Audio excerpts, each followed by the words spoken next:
Hello, my name is Matthias Kavodik. Welcome guys to my channel. Today we're going to talk about the Herald Ordeal.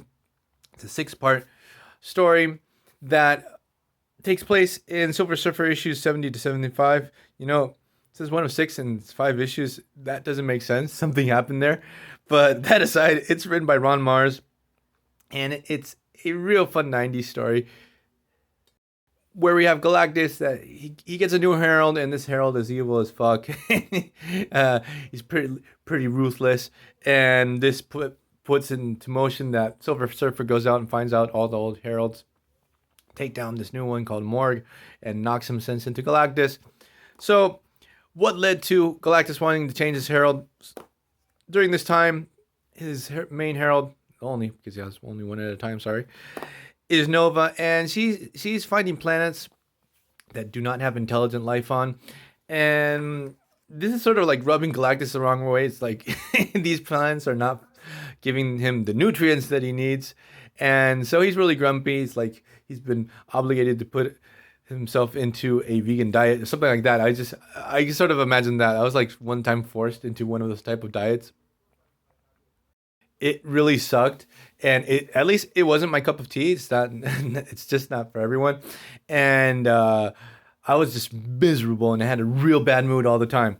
That aside, so I can understand you, Galactus. You're being forced to eat salad all day. So Galactus tells Nova, like, "Hey, did you find a planet?" Said, "No." He said, "You're lying. I found one, and we're gonna go there right now." And so Nova's totally mortified. He's going to feed on this planet. This planet seems to be like in the Middle Ages. And this executioner comes out and like he wants to attack Galactus, even though he doesn't have a chance. And Galactus sort of likes the idea that the dude's totally ruthless and only thinks about himself. And there's a lot of focus that he's sort of like an opportunist. That's like his main difference.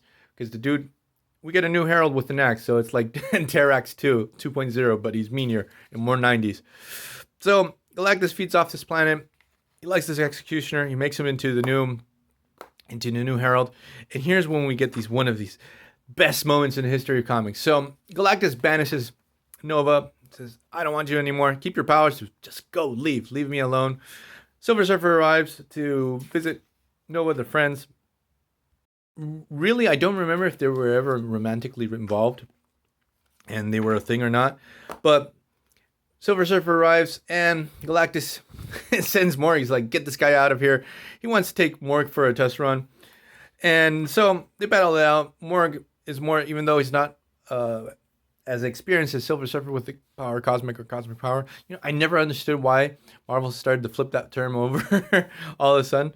So, but he's a much better fighter. So he's able to defeat and humiliate Silver Surfer. Silver Surfer goes floating into the cosmos, totally jacked up.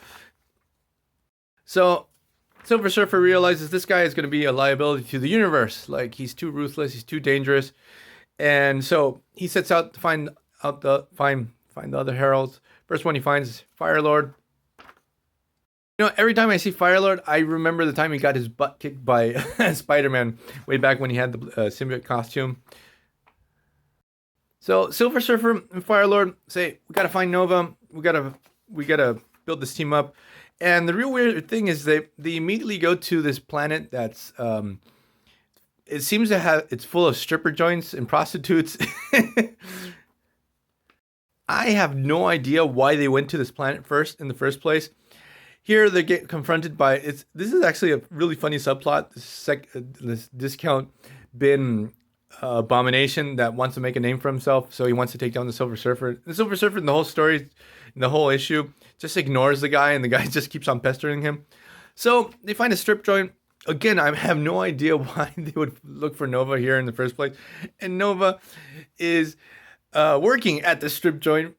It's like from Herald of Galactus. Now she wants to be a stripper, dancing on the pole, and it's really hilarious in the art here. You can obviously see Namor is at the strip joint. You got this real weird dude with the dick nose. Got sort of like a stand-in for Wolverine here. While this is going on, Morg is helping Galactus eat. He seems to be really hungry because he's been feeding off planets very quickly. Finds one that has this magic well, and he actually imbues himself with this magical power just to give himself a power-up.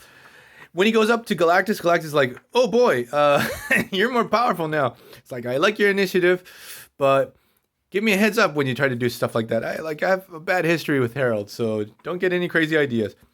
Also, we have another subplot.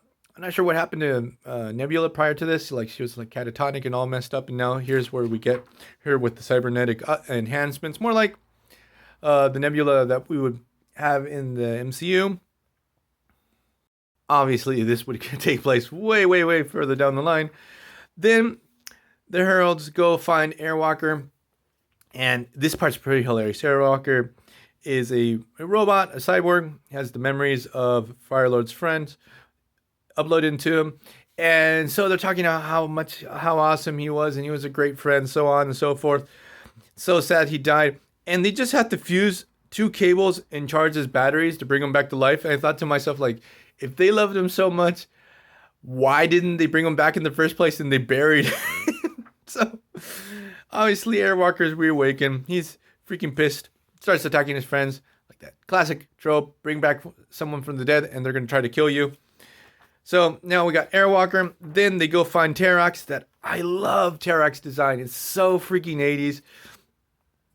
He's postmodern as hell. The dude wields this really funky looking axe. So we got our team of ex-Heralds, and they go confront Morg. And I love the confrontation between Terrax and Morg. Is like, it's sort of funny. They both admire each other because both wield axes, and they really want to prove who's the biggest badass of the two. So obviously we get the final battle between. Look at this. The art here is really fantastic because the artist here is all Ron Lim. So Ron Lim, my favorite Silver Surfer artist in general. Does a killer job. So we get the final battle. This classic Silver Surfer cover that looks really awesome. They go up against Morg. Obviously, our heroes come out top, but Nova dies. Airwalker gets seriously jacked up. Morg seemingly dies, but he didn't because you see a little glimmer in the skeleton. Skeleton's sort of like shining. And this is a real funny. Listen to me. A real fun story. It's really worth reading. These really weird angles and tangents really remind me sort of Grunwald's West Coast Avengers at moments because things get really surreal out of nowhere. So hope you guys liked it. See you guys next time. Bye.